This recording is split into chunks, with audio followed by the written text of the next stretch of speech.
Never in a million years I'd ever think that LLCoolJ would frighten me. I just couldn't see it being like coming to fruition. Like LLCoolJ genuinely scares me in this movie, which is odd. You know what I love about this movie? It's supposed to take place in Cincinnati, right? Tell me what part of this movie feels like Cincinnati whatsoever. The whole thing, if you ask me. Really? Oh, yeah. You don't think that could have just been like any old city? I mean, it could have been New York. It could have been Chicago. Like you can't even tell. With that being said, what's up, people? Welcome back to Classics, the cinematic movie podcast that takes you back to the iconic films of 20 years ago, right here on the Big Three, iHeartRadio, Apple Podcasts, and Spotify, the Big Three. Also on BeatNetworkOnline.com. And I am your guy, Jan Alonzo. With me, of course, is... Danger Neff, David Danger Neff. How are you, partner? What's the deal? It is day like 10 of infinity for me, and so everything is all tired. Yeah, you get no day off. I get no days off. That's wild. That's wild. How are you able to sleep? I'm just a hardworking white man, sir, and I break my back and I bring home the bread every day. See. If you let the white part out, I guarantee you listen, you're good out here, trust me. Well, that's the problem. You guys, you bring it back to me. You're honorary black. Everybody knows that. I'm honorary. I get a spot to cook out. You would be the Stanley Tucci of That's what you would be. There you go. All right, so with that being said, we do have a guest today, and we'll bring him in 1 second. Me and Dave have some announcements, but before we get to our announcements, how was your week, partner? Like I said, it's working every day. I'm kind of running all over the place. How about you? Pretty good. I want to send a special shout out to my lady. We are celebrating 1 year together. Happy anniversary, baby girl. It's funny because that's today. That is today. And you are still working today. That is today. I am that dedicated. She needs to know like where she stands on that podium. Yes. On that. Absolutely. Even if you guys have kids, right. She's got to know what comes first. I love first. you, but my show. It's my show.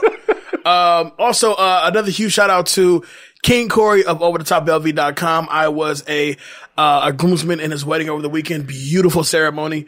Congratulations to him and his beautiful wife, Brandy. I know that they're out there on their honeymoon making babies, I assume. But, besides that, Dave, we have some announcements. What's going on? So, we were talking about, last week how, we wanted to bring more stuff into Beat Network. So, first thing we did is we are opening up the studio for if you are in the Las Vegas area and you wish to record a podcast, a video podcast, a music video, anything along the lines. We have green screen. We have microphones. We got our own little setup in the studio here. We are officially announcing Beat Studios. You can confirm your booking at BeatNetworkOnline.com. We have everything that's listed on there in terms of rates. Hit us up. We are more than happy to get your business. All right, so that's pretty good. Yeah, you like that? Yeah. We have another announcement to make. This one is only for Back to the Classics, but what the hell? It's probably one of our favorite things to do. It is. So me and Dave got together and we said we need to do a special month of movies that just make you feel super 90s. When you put on a movie, not like this one, but you put on a movie back in the day, it'd be like, damn, this feels 90s. Like really 90s. Right. So we came up with this plan to do next month in August, the entire month of August. Sorry, September. We're in August. The entire month of September, we're gonna call that Super Throwback September. Damn, that sounds good. Ooh, damn, that sounds good. Say that one more time. Run that back. Ready? Super Throwback September. God, oh my God. Damn, that sounds good. That means we are doing each week. We're gonna have a new movie that's gonna make you feel super 90s. We will not announce those movies yet. Will we do them ahead of time or not? Yeah, we'll figure it out. Yeah. But Super Throwback September, looking forward to it. So that goes from the top of the month to the end of the month, all 90s, way back 90s movies. The 90th movies of all time. So Absolutely. Stuff that reminds you of the 90s. If we talk about the movie and we say, oh yeah, that movie's 20 years old, you're going to be like, oh man, I can't believe that movie's 20 years old. That's the emotion we play off, people. Super Throwback September. Can't wait to do that one. So with that being said, let me go ahead and bring in today's guest. He is a actor out of Georgia. He has appeared in Doom Patrol. He's appeared in Greenleaf. Ladies and gentlemen, make some noise for my guy, Aaron Henson. What's going on, sir? Hey, what's going on, y'all? How's everybody doing today? Man, oh man, we living the dream here. How about you, man? Hey, man, blessed, man, just blessed. And hey, thank y'all for having me. Thank you for coming on, man. I'm glad we finally was able to get it done. Me and you had some conversations in the past before about, really getting you on the best episode. And the coolest thing was you hung out. You definitely waited, to get the call. Appreciate you, sir. But I just feel like whatever time, this is probably the best time to get Aaron on the show, especially with what he represents.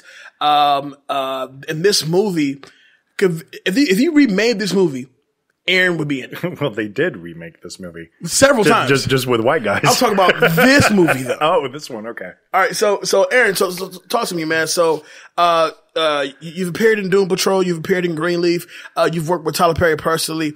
What is your inspiration as an actor, man? Like, what keeps you going and seeking those roles that you think best fits your strong suit, and where do you go from here? Well, honestly, my manager, she was just telling me, because I'm a singer-songwriter as well. Man, she just told me triple threat. Yeah, I'm a singer-songwriter. I went to school at Valdosta State University. Go Blazers! But I used to play football for the Blazers as well. Man.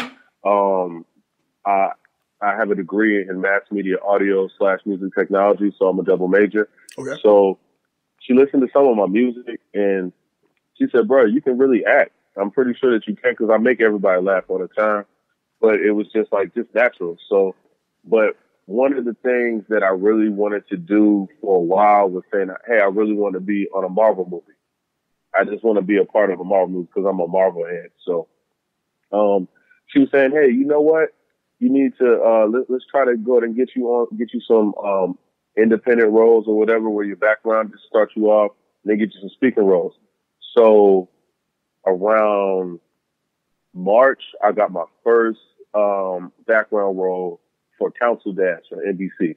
Okay. And then after that, she got me another one with it's called Hillbilly Trilogy.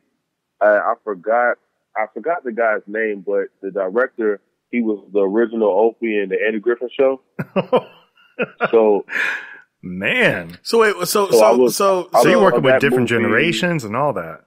Real quick. Yeah, so I was on that movie. It was actually recorded in Macon, Georgia. Oh, so yeah. The same casting crew was the same people from Doom Patrol. Real quick, they remember me from Aaron, Doom Patrol because they said, hey, we could use a double the next time because you're a big guy, because I'm like 6'2", 255.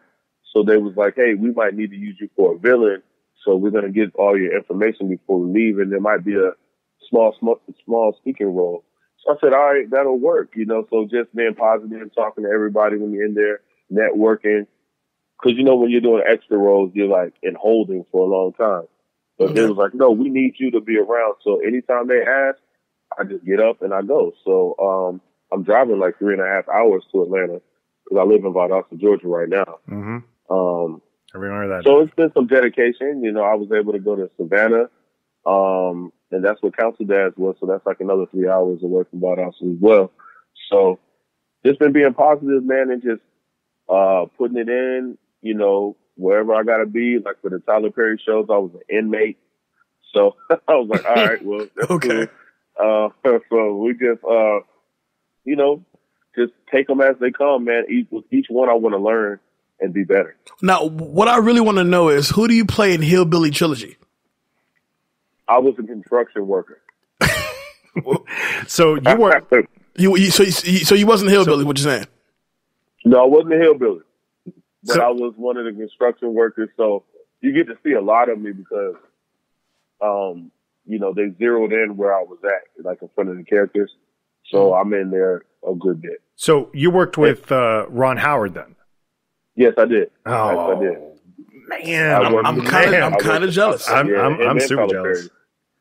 Yeah. I actually got to shake Ron Howard's hand, and I said, you know what? My dad used to watch your show when I was little, And I used to get annoyed by the little whistling part, but I would watch the show with my dad. That was some of the memories that I had with my dad. You know what I mean? Yep. So it was pretty cool to meet him because he was a little kid.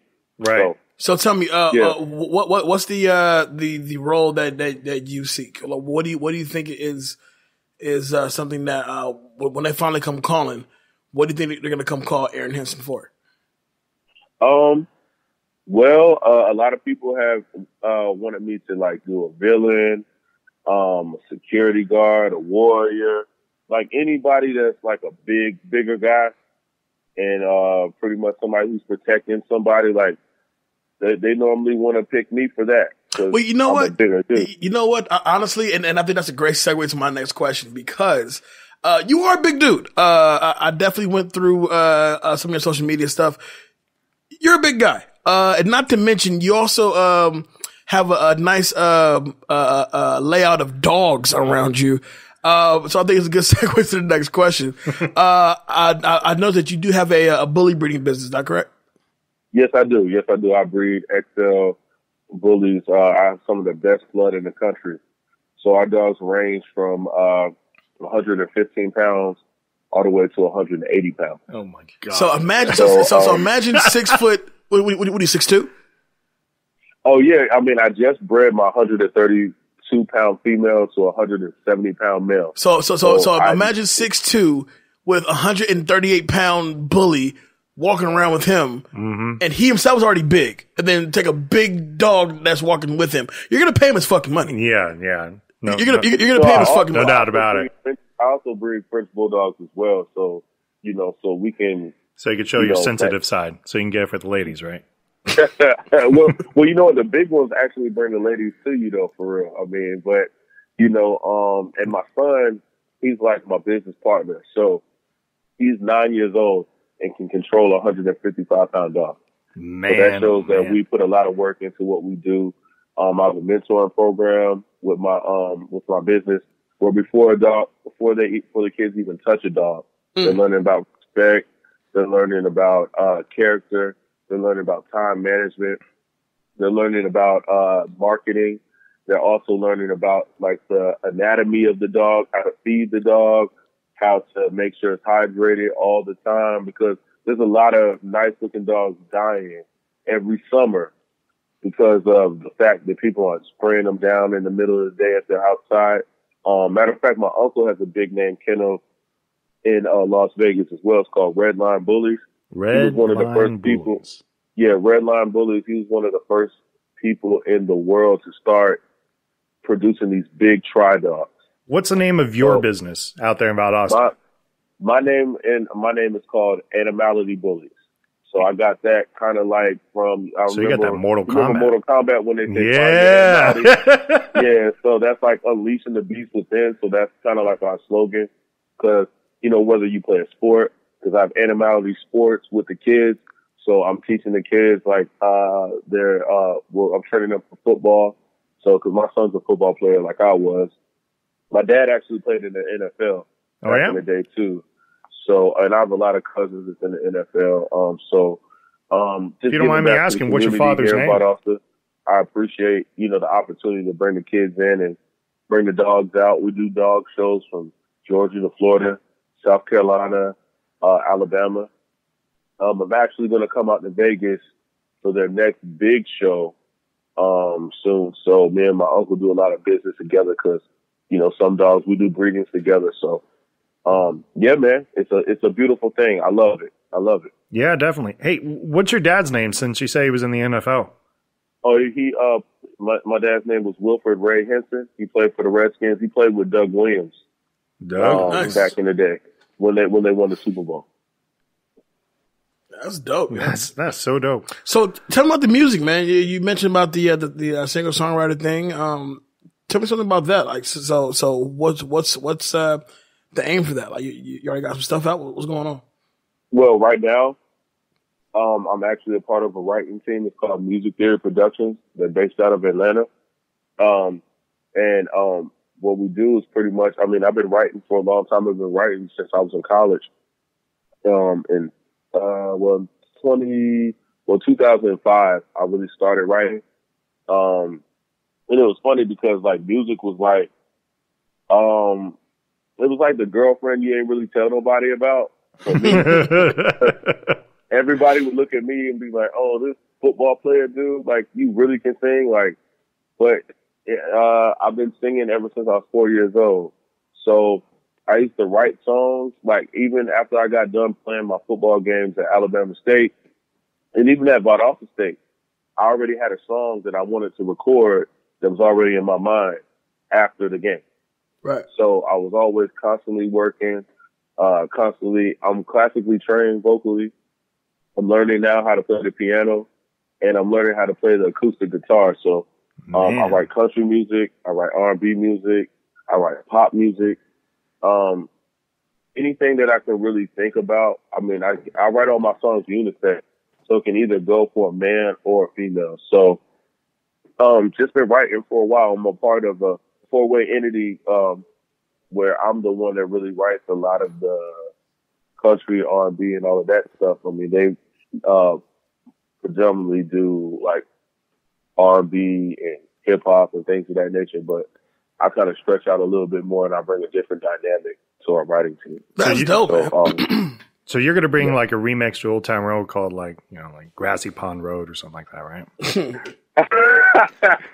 Well, you know what? I actually, one of my good friends, his name is Emmanuel Shaw. It's called, and his production team is called Lucky Boy Music. And, I helped him write, a few songs on his country album. So there he's you go. doing the rap and, country, mixing it together. He's got acting credits. He's got singing credits. You know, and actually his new songs were actually written and produced and everything before Old Town Road. He had a song that was just like Old Town Road. But we was like, damn, we should have put that out last week. So it was crazy. But, you know, just for learning, man. And one thing that I learned that when you have something dope, show the world what you got, man, because somebody else to show them exactly what your idea was. And you like, man, I could have beat them to the punch. Hell yeah, man. So, listen, man, create your own content, man, and you'd be surprised how far you actually go. But with that being said, though, we are happy to have you on the show, man. So let's get into today's movie. Now, today's movie is a special one.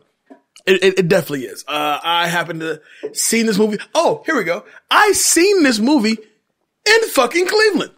Oh, did you? Absolutely. Like the day it came out, actually. If you don't know what movie we're talking about, we are taking it back to 1999 with In Too Deep.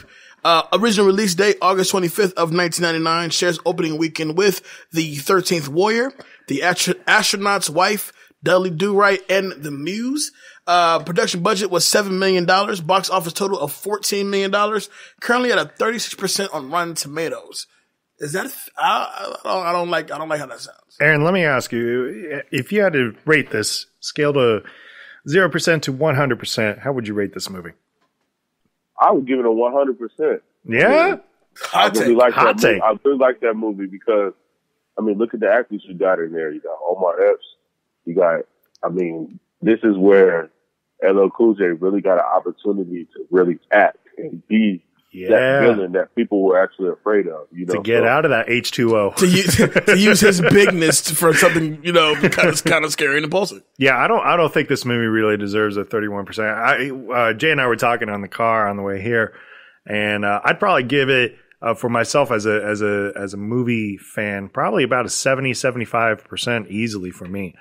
It is just a really, really solid movie. This was actually my first time ever watching it because, you know, I'm white, so Astronaut's Wife was probably what was on. Actually, I was probably Dudley Do-Right because I was lame. And, wow. but, yeah, man, I was pleasantly surprised with this.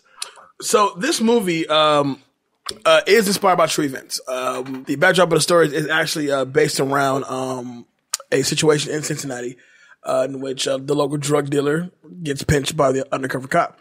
Now, this movie's tight. It's very tight. Mm-hmm. For it to be 90 minutes long, it's extremely, extremely tight.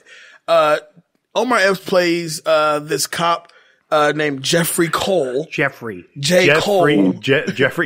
Cole. J. Cole. So he plays J. Cole. From Cincinnati, and he's one of those though, not a rookie, but he's putting in his time as doing the 2-bid undercover work, and he's graduating, and he wanted to expand that. Well, this movie kind of opens up a little weird because we get the worst haircut in the world for Omar Epps.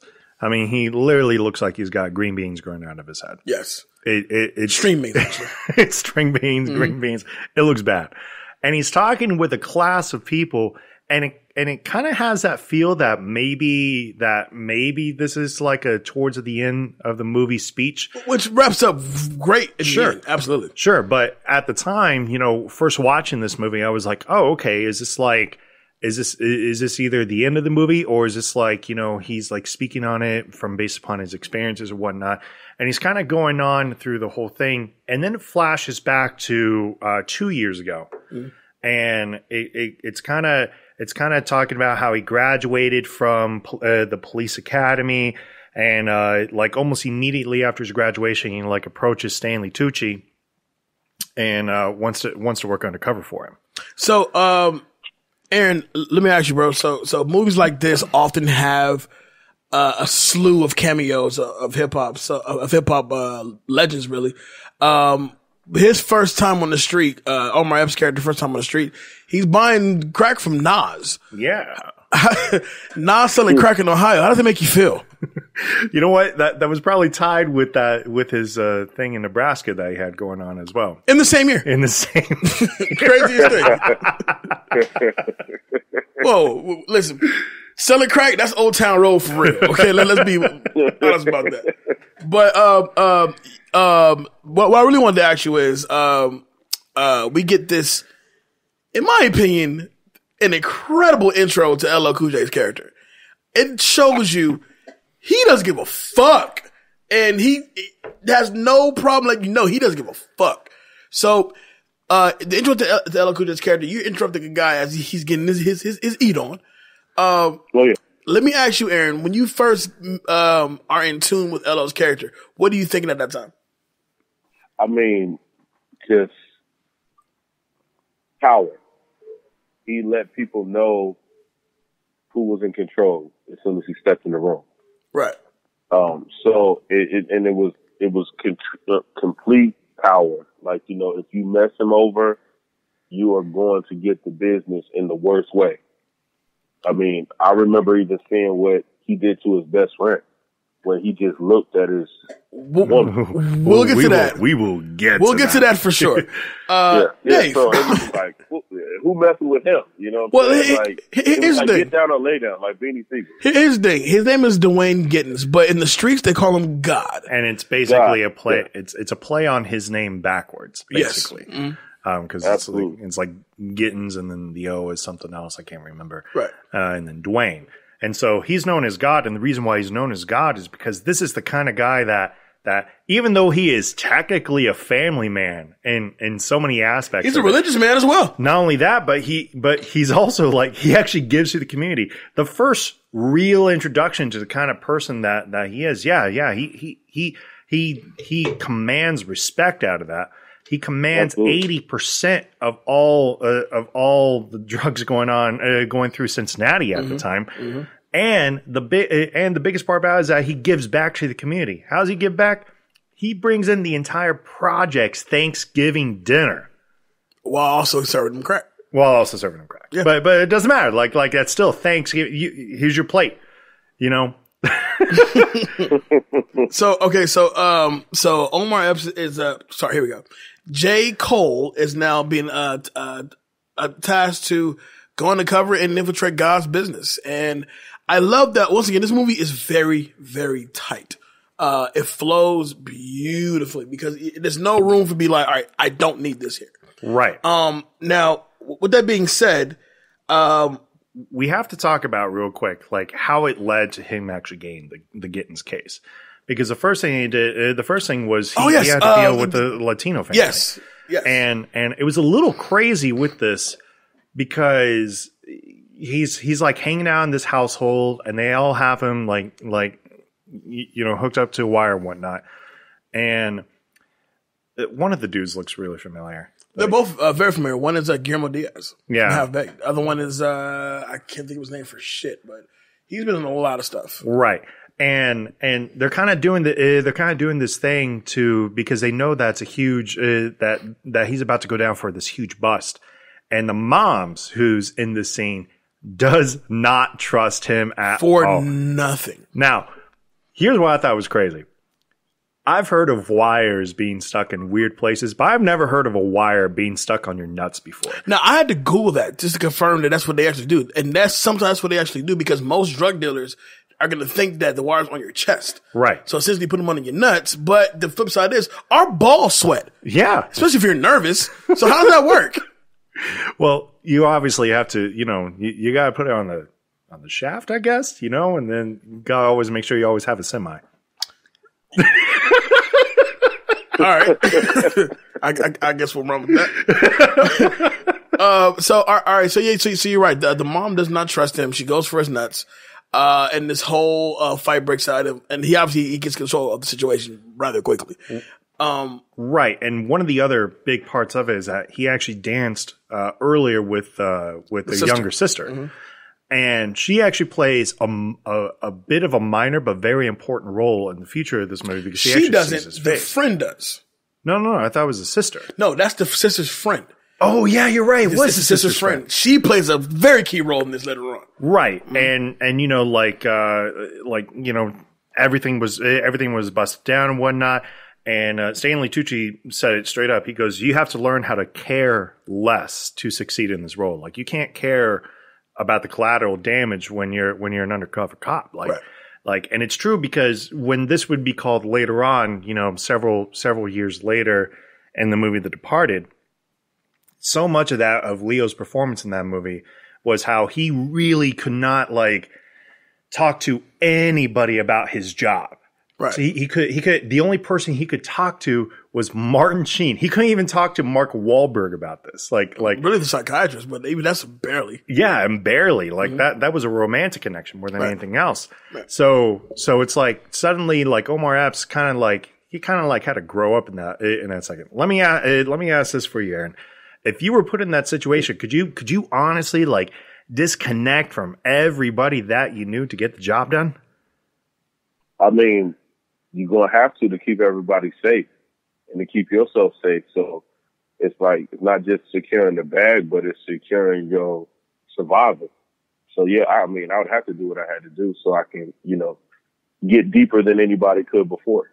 Do what you have to do, including, wires on your nuts? Well, hey, if that's the only way that's going to keep me safe, shoot, now I'm going to ask questions. Bro, man. What if I get nervous and I start sweating? Is it going to start sparking? Will it shock me? I don't want to die of being a snitch and of electricity. So you're trying to say you do anything for the SAG credit? Right on. Okay, so my question to you also, Aaron, is this. So once we get this great line, and it's such a simple line from Stanley Tucci, but once he goes to check on Jay Reed, now known as Jay Reed, he goes, "Are you good? Are you good? Are you sure?" He goes, "Yeah, babe, I'm in the game now, baby. You guys good because I'm giving you the big score. You're going after God." Cut to the next scene with that Trick Daddy song in the back, and you got LLCoolJ fucking that bag up. Oh my God. And the dude who did not know how to hold the bag. Yes. Hassan Johnson, great actor as well. He could not hold the bag. So, all right. So, Aaron, you got the job. You're going undercover. Yeah. You're going after God. Okay? Yeah. Now, I'm about 5'6". LLCoolJ is about 6'3", 6'2". You're about 6'2", so I assume it doesn't necessarily intimidate you because you're about the same. You're about eye level with him, body wise and height wise. Me, I'm gonna go in there he's fucking that bag up. Yeah, you will. He's fucking that bag up, and then to make matters worse, his man who's holding the bag for him. Mind you, that's his man. Mm-hmm. Told him to hold the bag. He doesn't hold the bag, and he lets you know if you let this bag go again, I'm gonna break your jaw. Hold the bag. Hold that bag. He does not hold the bag, and he doesn't break his jaw, but definitely gets a nice cut shot to the jaw. He took a hook. He took that left hook. He was out. To see what he does with his mans, and I'm going to walk over there and, hey, listen, I'm Jay Reed from Akron, Ohio. You fucked that bag up, by the way. Just to let you know. Yeah, I know that's right. So, in that situation, okay, just about the movie, when we get to this scene and you have the ambiance of the crew around him, all his shooters around him, but he is still the most powerful, dangerous thing in the room. And he's fucking that bag up. How did that opening scene make you feel? Well, I mean, that opening scene is just like, he's just like any other scene that he steps in. I mean, he's letting you know, like, you know, who he is. And you know, that you better not cross the line. Right. And, you know, even when, I believe when Jay Reed was holding the mitt, he had to be, you know, looking at him. And it's just like, kind of like, you know how, like, when they say, like, a dog stares you down, like a stray dog, and looks like it's going to attack you. Mm-hmm. You can't show any fear, because if you show some fear, you're done. So, you know, I mean, Jay Reed had to handle his business right there, because if he didn't, then he wouldn't have been able to gain that trust. Which is very true, because that very next scene is when once they do the little sparring thing, Jay Reed and God, it cuts to the scene when he has Jay Reed and God's crew do the drive-by on the one guy. But Jay Reed goes back to that opening monologue when he talks to the class, saying that basically, you know, your life right now is based on split-second decisions. You have to do something, you got to do it now. Right. Because they're expecting you to kill this man. Right. And so you would rather either A, kill him and then deal with it with IA or whatever you got to do as far as police is concerned, or you just create a good scene, make it seem like you can't shoot for shit, and the guy got away. You feel what I'm saying? And that's exactly what happened. And that's what happened.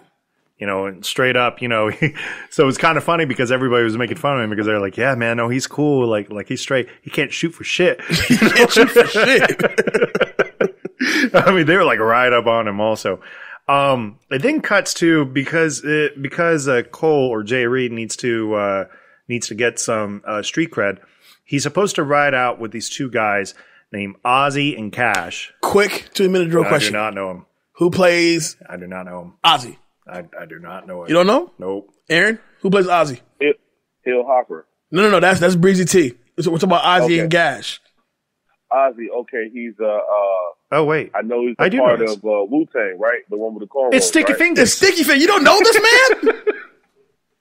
Huh? It's Sticky Fingers that plays Ozzy from Ozzy and Gash. Oh, okay. Yeah. I'm thinking of different people. My bad. I'm sorry. No worries. So, yeah. No, Sticky Fingers. That's a bad dude. I mean, he ain't no joke. He's aggressive in every movie that he's in. Because I've seen him in Empire, and he was aggressive in that too. Mm-hmm. Yes, he was. So it cuts through, and Ozzy and Cash are clearly looking to get into that crew with God.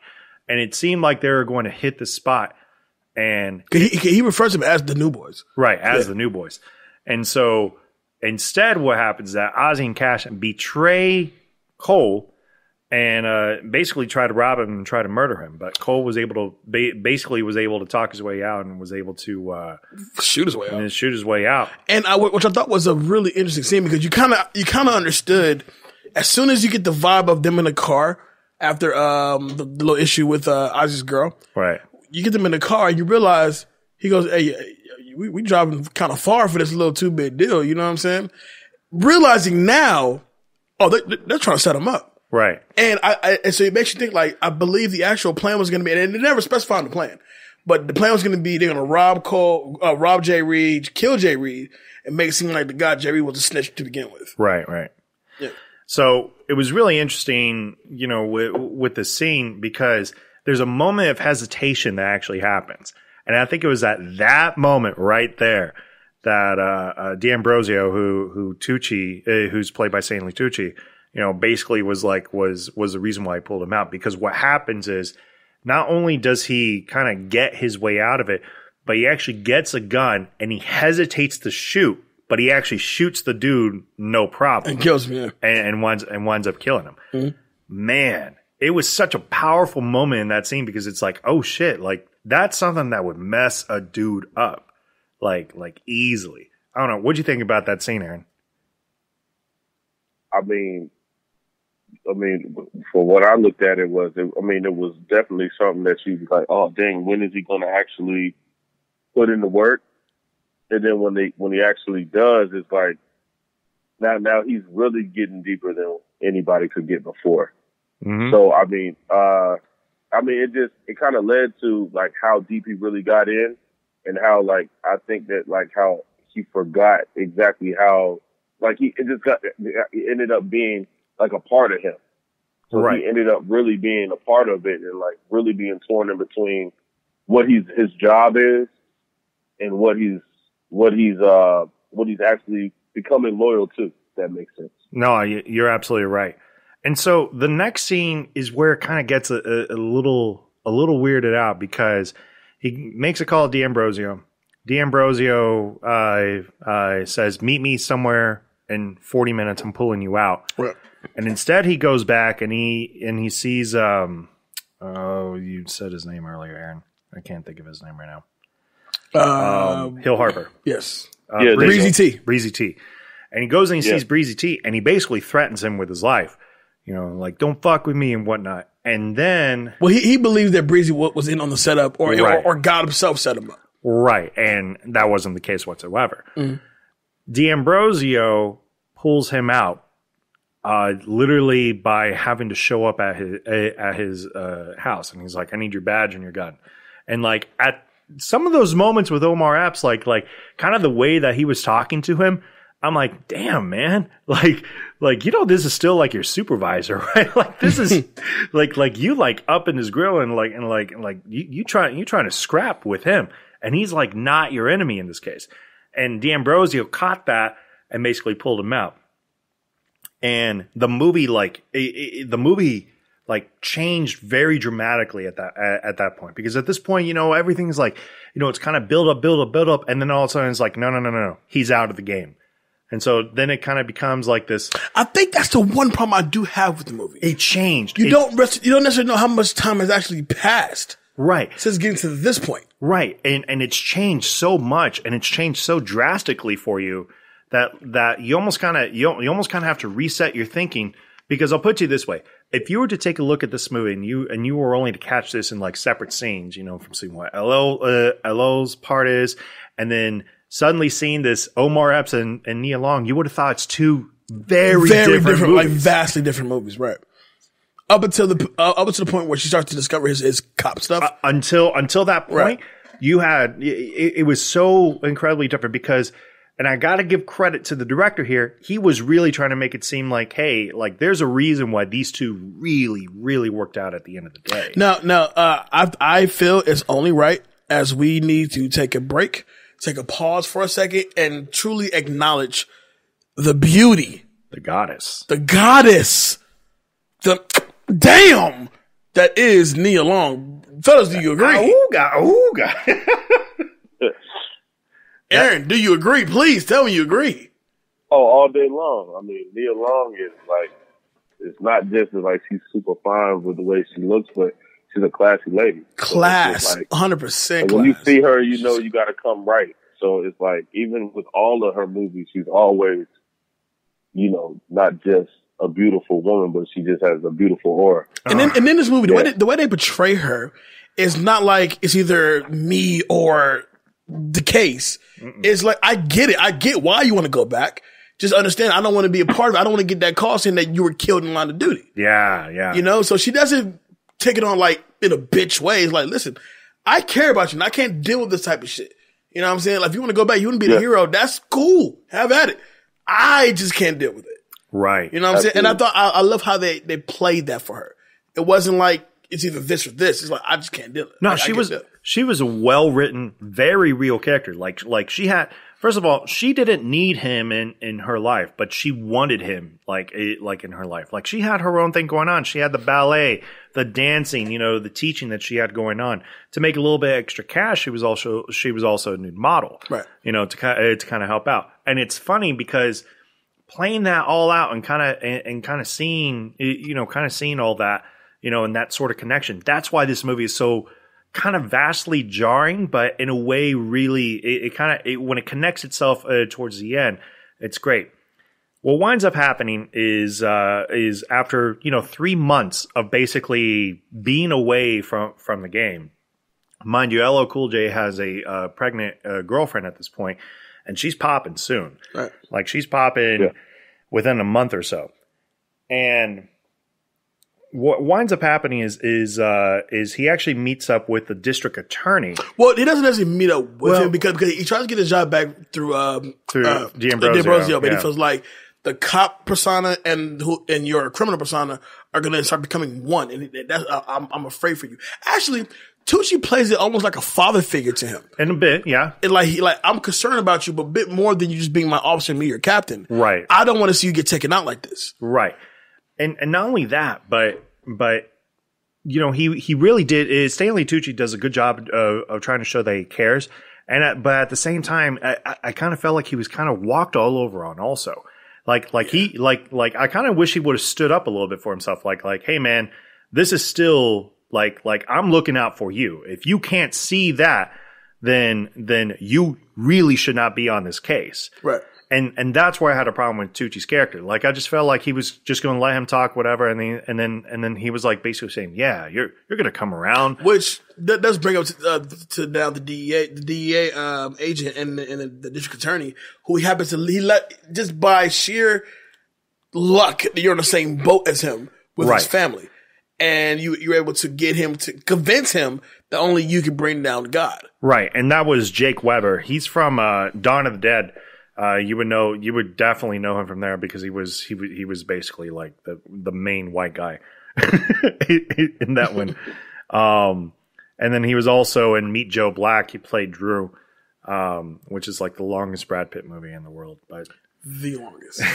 And it's slow also. The absolute longest. I really enjoy that movie only to see Brad Pitt get hit by a car over and over again because it was so excessive. Like you just want to see Brad Pitt get hit by a car? No. It was the excessiveness of because he gets hit by 2 cars simultaneously. So it was like death was like, no, you are dying today. No, I'm not playing with you. You're going to die today. I'm serious. So he does get Connolly to get him reinstated before D'Ambrosio could really kind of stand in between to try to not make it happen. Right. So we get Cole back, but before we even get to the scene where Jay Reed does return back to God, you do have that heart to heart with Nia Long, with the Myra's character, and he tells the story.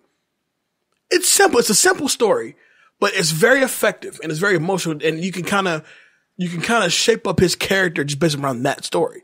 Yeah, and here's what I like about it. I usually hate when somebody tells their backstory. Yeah. Because it's basically saying, oh, okay, well, this is who you are. It's like imagine if you were to come up and see an online profile of somebody. Somebody was like, well, this is everything that happened to me up to this point, and now here's where it is. I'd rather it be shown. But this was a really effective scene because it's like man, like I can it almost felt too personal. Like whoever wrote that, it felt really personal. It felt to me like the character, I don't need to be the hero, but I was put on this earth to do something. Right. And seeing what I've seen, and Aaron, I'm pretty sure you can attest to this as well, because I understand you do community work as well. When you live in a community where you're used to seeing so much turmoil and so much negativity and so much the losing of faith, it's like I gotta change that shit because I was born, I grew up here, and the fact that character was able to memorize all the names on the wall and their ages to tell you the story at the time, like as to what happened to that kid, that's a cop. You know what I mean? And I love how that story, while short, is very effective. Absolutely. It's incredible to think about because, again, the reason why I say it's so personal is because I felt like somebody was literally taking something from their childhood. Like you know how sometimes you'll walk by a school or you'll see a wall and they always have they always have graffiti of like Martin Luther King. Martin Luther King is a popular one. They'll show Malcolm X. They'll show Pope John Paul II. And they'll kind of do like a mural. In LA, it's really popular, obviously, to do murals because they clearly fucking do it all the time now. Mm-hmm. So it's like to kind of hear that and to have that written out, like, man, that's insane to hear that story and to have it be like acted out. Mm-hmm. Like it was just, it was very emotional for me. So, what happens up next is that, he goes back in, he's now back being Jay Reed again. He just happens to pull up on, God as God is at his, newborn baby's christening. Another scene that it's a beautiful scene, but it's also kind of uneasy to watch because as Jay Reed is walking in here, we get that quick shot of the I can't think of her name for nothing, but she was the chick that kind of got acquainted with Jay Reed earlier in the film. Say Nisi or Nisi. Yeah. So you see her again. She's got the blackened eye now. You know, she's looking all roughed up, cracked up. You know, clearly things have been done to her since, you know, Jay Reed's been gone. And then by the time he gets to God, it's love at first sight. Like, yo, what's up, Jay? Where you been? Right. You know what I'm saying? So that lets you know that God had nothing to do with, you know, the setup that Oz and Gash did, obviously. But not only that, reassured Jay Reed, oh, I handled that. Yeah, your boy, finito. He was no good without his dick no way. But not only that, so I got so this is a callback to you, Aaron, how you brought up the best friend and what he did to his best friend. You know, mm-hmm. Picture that, you know, and think about what his best friend did, and then pretty much his overreaction afterwards because he was we know what he did. Right, but what I mean is that, like, you know, he calls him like, oh, you've known me since junior high, you know, and this is why you're my godfather to my children. But if something were to happen to me, before that even happens, though, you know, the very next scene is that callback, that club scene, because we get Jay Reed showing up to the club. Mm-hmm. He sees Jermaine Dupri looking like a scrub. Jermaine Dupri always looks like stuff. And so this callback to earlier is when he's looking forward to God's crew, so we see where everybody is. Literally sitting with God's crew is the friend of the sister of the Mexican dudes he busted earlier in the movie, mm-hmm. who immediately didn't recognize him off of face, off of the name. Yep. And I guess the face will make, there's a bunch of guys named Jay, but Jay Alonso, but she recognized him immediately, off his face and off of what they called him. So before that happens, Jermaine Dupri sets Jay Reed up, which is fucked up. How tall is Jermaine Dupri? 5'. You know what, Aaron? You're from Georgia, bro. How tall is Jermaine Dupri? Jermaine Dupri, what is it, like 5'6", 5'7"? So we're talking Jay Alonso here decides to attack Omar Epps, a much raggier version of Jay Alonso here decides to attack Omar Epps, and oh man, he just he was such a Jermaine Dupri is not. There's no way he's 5'6". He's 5'4" for sure. You think so? Yeah, that's like 5'2". About 5'4". Okay, I'm gonna give you like 5'2". Man, he's like my sister's I've never seen him in person. Well, here's the thing. I remember years ago, I had to have been about 13. There was a celebrity basketball game here in Las Vegas, and he was there, and he was handing out. He got done playing the other game, signed a jersey, right? And I remember he was in the crowd, and everybody was like reaching for the jersey and all that. He gave it to me, which I thought was cool at the time. I'm like, why the fuck would you give it to me? All these women around me. Because it fits you. And that was my point. I'm like, at that time, I'm 13. I'm eye to eye with Jermaine Dupri. I'm like, because it fits me. You know what I'm saying? But anyway, Aaron, so the next scene that we're gonna, it's not funny, Dave. What the fuck? It's a little funny. I'm eye to eye with Jermaine Dupri. I'm 13 years old. I'm 13. He's already like 40 at this time, you know? Anyway, all right, so the next scene is when things really do begin to get spicy. Like, it gets heated up real quick because, you get Jay Reed in the bed. He gets a call from, Shay, and he goes, yo, Jay, God want to see you. And he's like, nah, man, I'm gonna come through tomorrow. He's like, no, you want to see you today. All right. And he goes, come on, man. And he just hangs up the phone. I'm already like, what the fuck? Yeah, like how deep is he going to get at this Like, point? this is a problem now for me because he wants to see me today. No tomorrow, not today. So you go and he gets there and he gets the conversation saying that the chick that I can't think of the character's name, but Hassan Johnson's character knows is the one who ID'd him as, hey, yo, that motherfucker's a cop. He busted my homegirl, her people. He's a cop. He told everybody he's a cop. Right? And so as you sit there with LL, as I sit there with God, and God's sitting there with the gun in his hand, not pointed, but just sitting there nice and just subtle. Mm-hmm. But there's definitely a gun in his hand for sure. Oh, no doubt. And so you have to put on this persona now, like, nah, you're bullshitting. I don't know that chick. Man, if I bring her down, I'll smack the shit out of her in front of everybody and then just see if I'm a cop. So what are you feeling at that point, Aaron? Like, before you even get to the fact that you're going to see his homeboy, somebody he's known since childhood, butt naked on the pool table, bloody. Before you even get to that part, how are you feeling right now? I'll be feeling like it could be over for me. That could be me on that pool table. I mean, all it takes is, it looked like at that time that he kind of was looking like, I know I made a bond with him, but I don't know how this thing is going to go. So I gotta, not be too tough, but I gotta be like, ready to hold my own because this person is actually coming for my head. So it kind of takes you back to the first thing. He didn't have to step up and put the mitts on. He could have just went and did whatever and did something else or kind of shied away, but he showed no fear. So in every scene where he gets tried up, he has to show no fear so he can survive to getting the job done. So, he had to toughen up at that moment in time just to keep the trust with LLCoolJ in the situation. Yeah, and I also believe that's when he begins to really get deep into what's going on. Yeah, he witnesses a lot of shit. Yeah, that next level is where man, if it was me, I'd be crying. So, Dave, let me just... what you talking about, God? It's not me. What you talking about? I swear to God. Cop God. That bitch is lying, I'm from Akron, Ohio.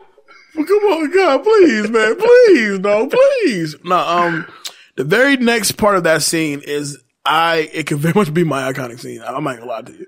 But this is what truly does show LL at his finest as far as conveying that, dude, what? Hell no. I'm cool on that. I'm good on that, and what happens is, he has his best friend. Matter of fact, I think as an intimidation tactic and kind of you're next up in line, actually. Right.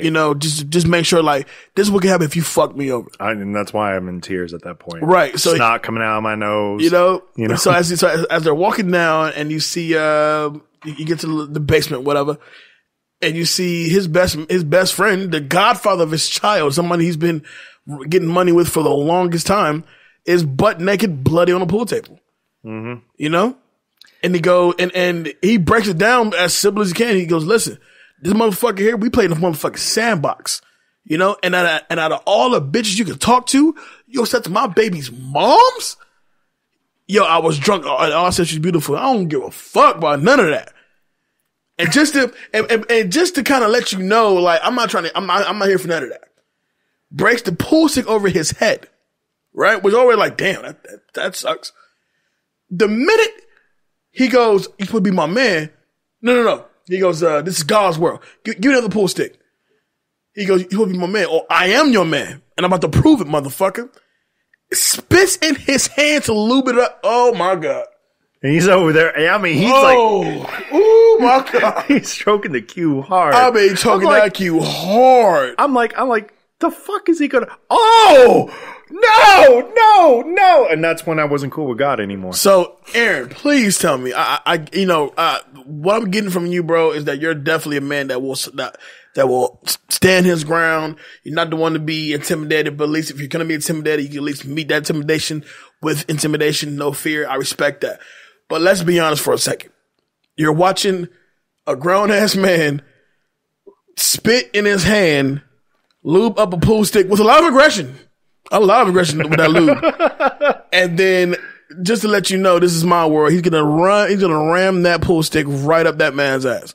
Not the smooth part, the part he broke off. What are you thinking at that time, sir?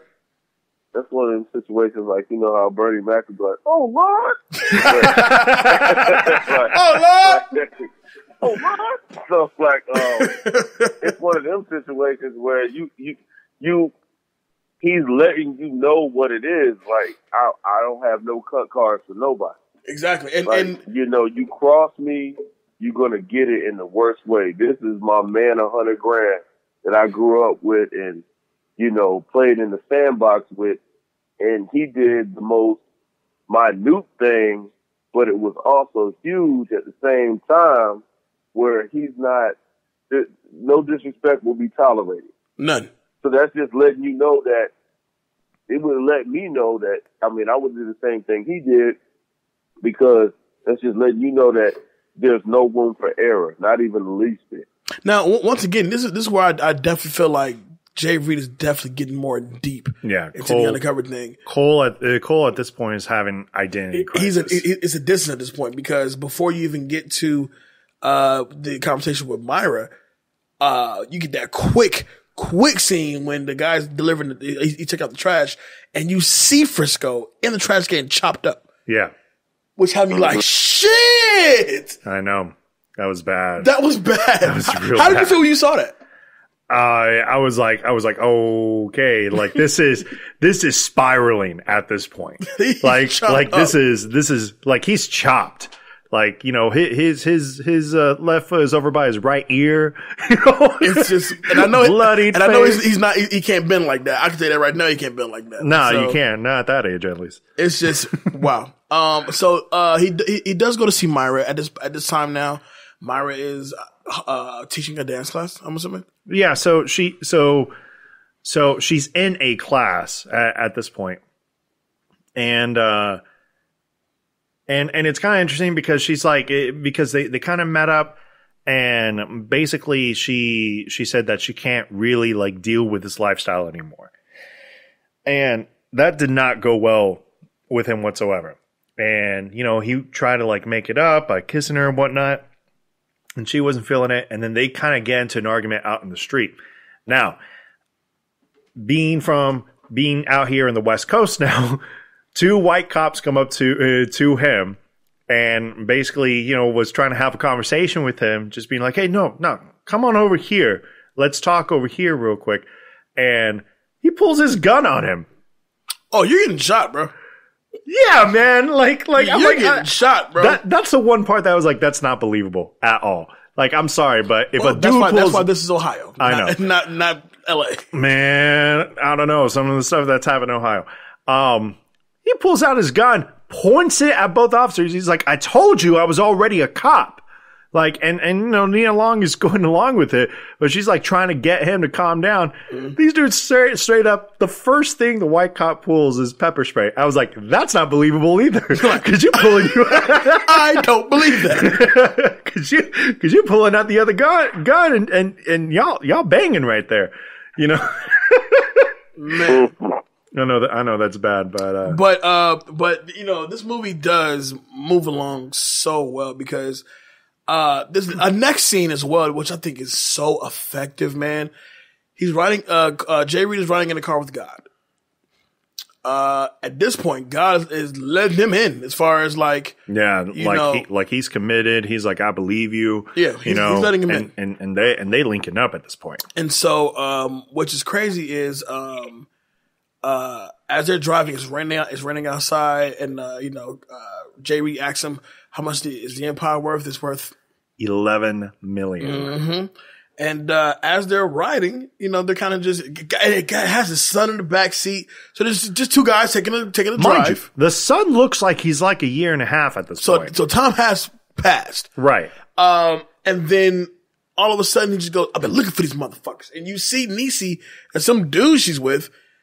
And he pulls to the side. And the crazy thing is, once they actually see that's God's car, they're spooked. Yeah. So they start, they try to take off, and God, I mean, it just becomes this scene is kind of low-key hard to watch. It is. Because if you also incorporate that Dave Hollister song, Give Me a Reason, which plays during this scene, but a cappella version, it's like, it's kind of hard to watch. You know what I'm saying? Because you're now down with God. Right.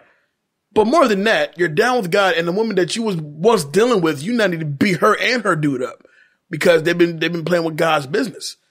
So I love how that song is basically singing to the viewer how Jay Reed is feeling right now. Like, this is crazy. Aaron, how'd you feel in that scene? Like watching that particular scene? Well, I just looked at it. It's pretty much like, I mean, just the way I look at every scene with him in there, it's just like he's letting you know who he is. And like, it just shows you with every person, like, that even messes up, or if he's not trusting them, they're going to have a problem. So he's just like, man, I mean, I enjoyed LL in that character because that's the strongest character, I think, someone who just could not get messed over. So it's just no room for error. There's absolutely no room for error. So I'm going to kind of skip a little bit ahead because as we can all see at this point, things are spiraling down for Omar Epps. Like he does not really know who he is. There's an obvious gap in who Jeffrey Cole is compared to who Jay Reed is. Right. I mean, like, he's disrespecting officers, like, outright, and finally, like they were like, look, it's just one more night to get this taken care of. And it's basically to get the next shipment of drugs that's coming in with this.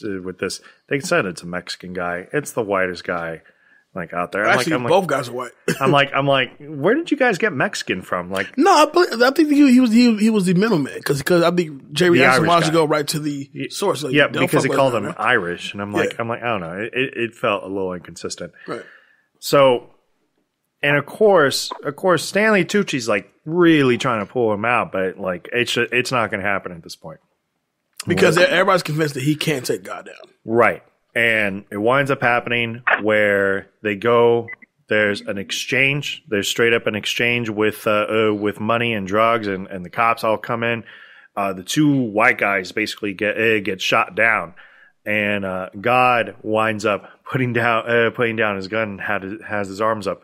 They get cornered by Pam Grier's character. Yeah, Pam Grier, who kind of had a bit of a minimal role in this. Where she's trying to be like the voice of reason, and just saying like you're getting way like too deep into this. You are becoming the shit we're trying to take down. Right. And she's like, hey, right, exactly. Absolutely. And she reminded him who's really working for him. Right. Right. Now with that, as she comes up with the gun, at this point she has LL cornered, but Jay Reed is nowhere around. Then Jerry jumps out with a gun pointing at her.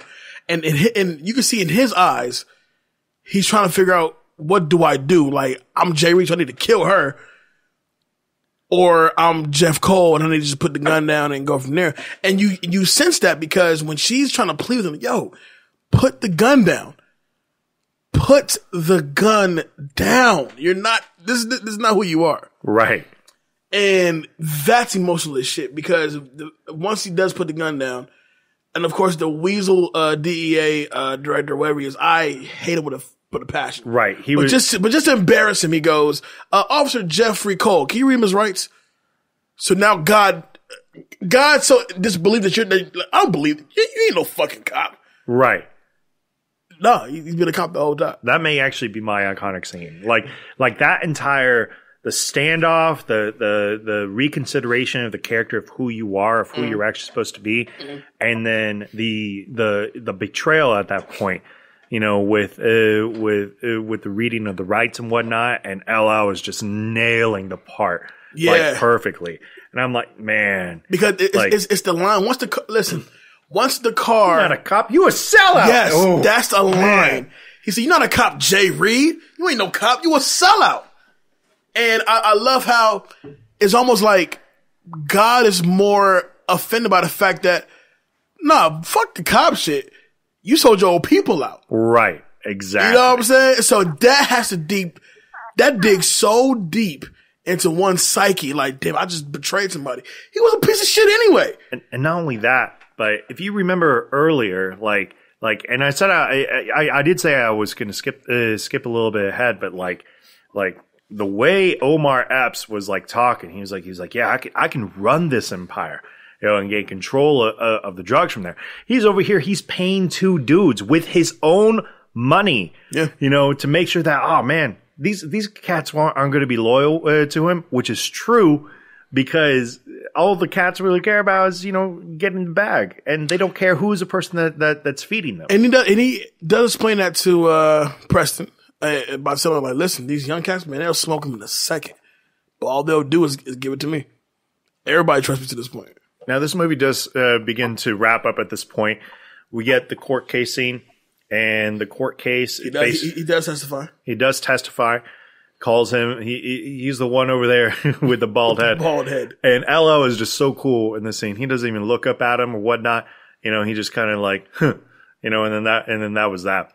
And of course, because the rest of the crew decides to testify against him, God gets 2 consecutive life sentences. So what's that? 120 years?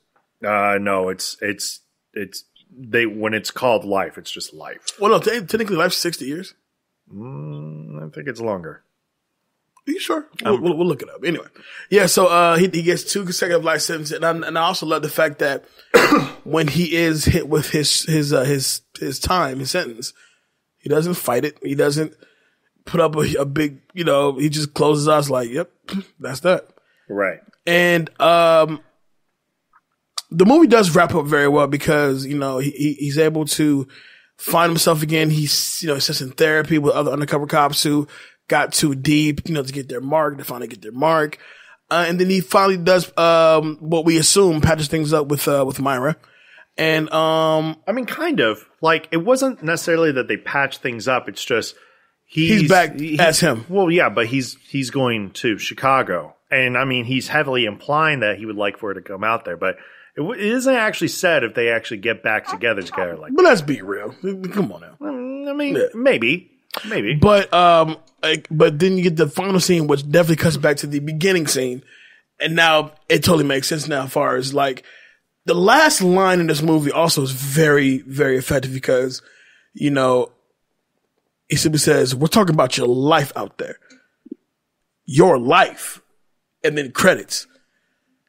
And I don't care how many times I watch this movie. By the time the credits start, I'm like, yeah, damn, that shit was good. You know what I'm saying? It's because it's so like, man, listen, besides that shit ass hair he has and that weird Willow's Peak mustache, the movie's awesome. So listen, that's In Too Deep.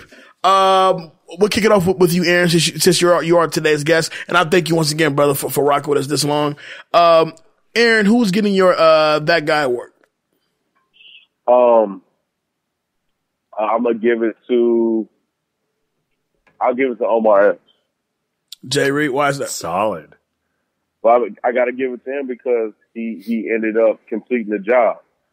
It was hard for him to get out, but he had to get it. The way he got it done was he went somewhere where nobody in history of his department could ever go. So he got lost in his role, but he was able to get it done. And then he actually gives back to the academy because he's a professor at the end telling them. I think he's just teaching the class to go undercover. Yeah, I think he's just teaching the class about going undercover. Yeah, teaching the class. Yeah. So, what about your That Chick award? That Chick award? Oh, it's got to go to Nia Long all day. That's the only chick in this joint, man. Let's be real. It's the only one that all matters. Who else mattered? Pam Grier, technically, but no. Well, you know what? Hey, you guys want to know something fun?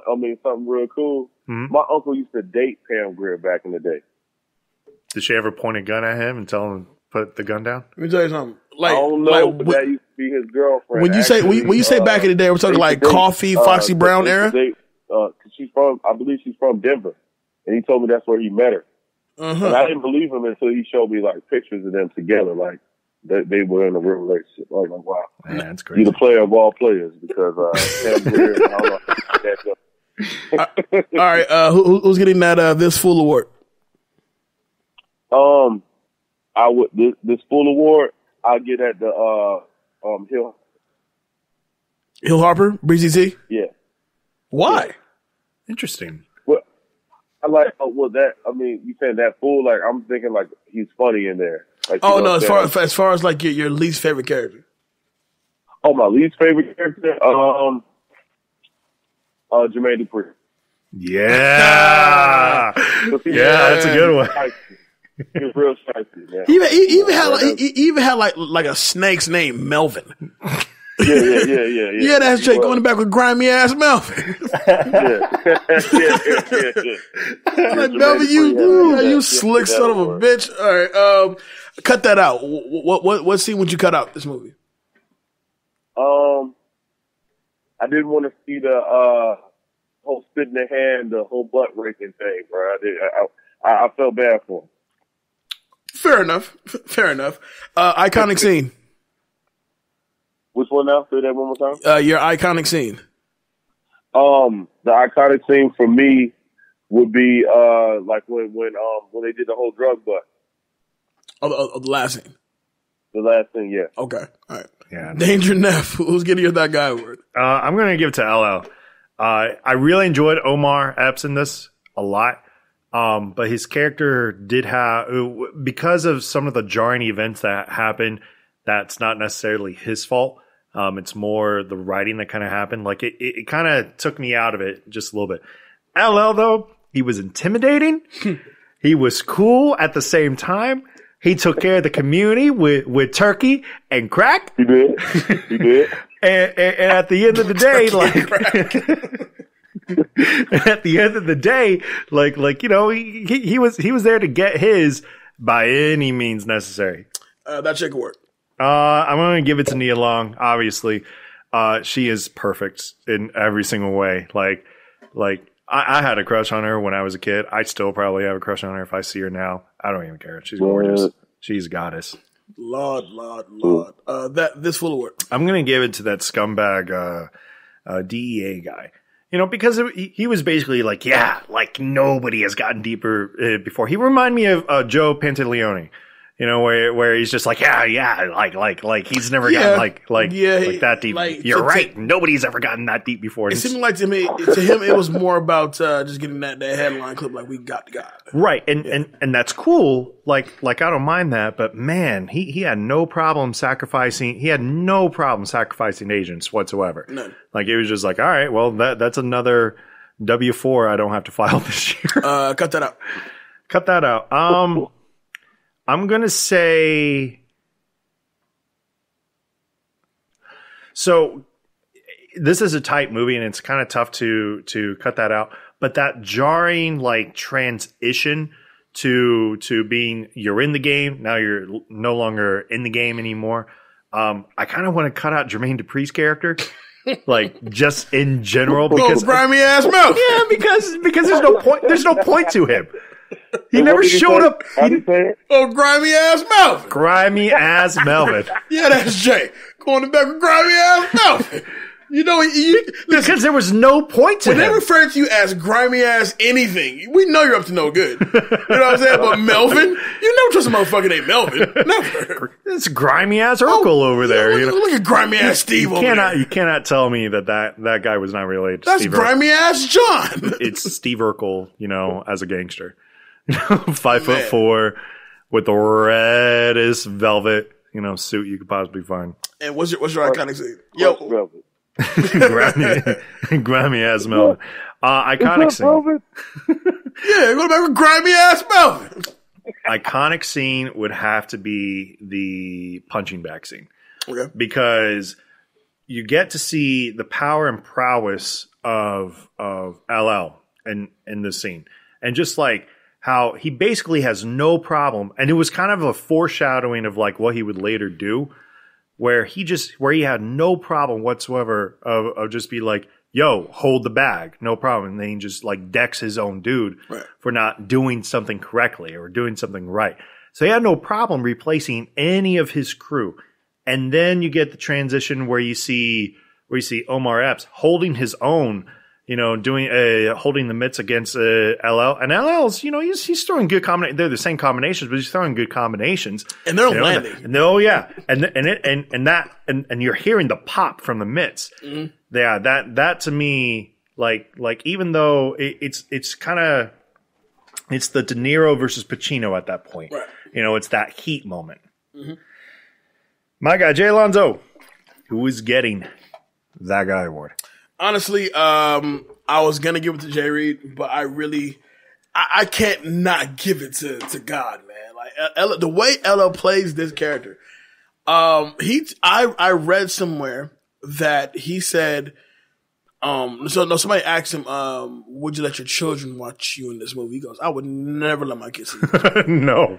And it's not because of what their idea of their dad is. The fact that I'm a bad person in this movie. And I would never let my kids see this movie.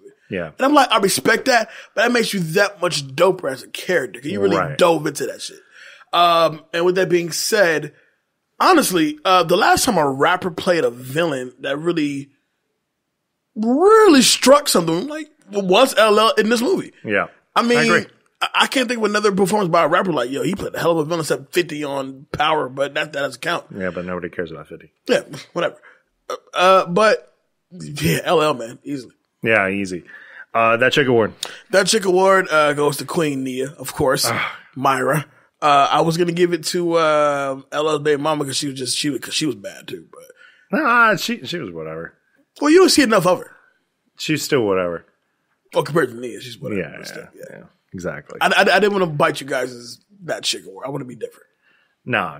I can't be different. No, hop on the bandwagon. I am. For Nia Long, yeah, you're right. Nice. That full award. That full award. Man, when grimy ass Melvin. Grimy ass Melvin. Yeah. When Aaron said grimy ass Melvin, I was like, yeah, he is that full award. Yeah, grimy ass Melvin. It seems not needed. I mean, I get it. You need that scene. You need him to kind of push it along because had he not showed up to the club, got with grimy ass Melvin, the chick that knows the sister with the brother, she wouldn't have saw him. So I get it. You need him for that. But I just don't need it. And then what really gets on me about grimy ass Melvin is that before he takes Jay Reed back to clearly set him up, he's all bragging like, I got this new gold and, I got the thing in the back of the let's go chief a blunt real quick. I got this new gold on me and let's just you to fucking rob me in the end. Grimy ass Melvin. Damn. You know what I'm saying? Don't forget the crushed velvet suit too. You can't forget that. The crushed velvet, that grimy ass Melvin. All right, anyway, moving up. Cut that out. Grimy ass Melvin. Cut that out. I would actually add to it.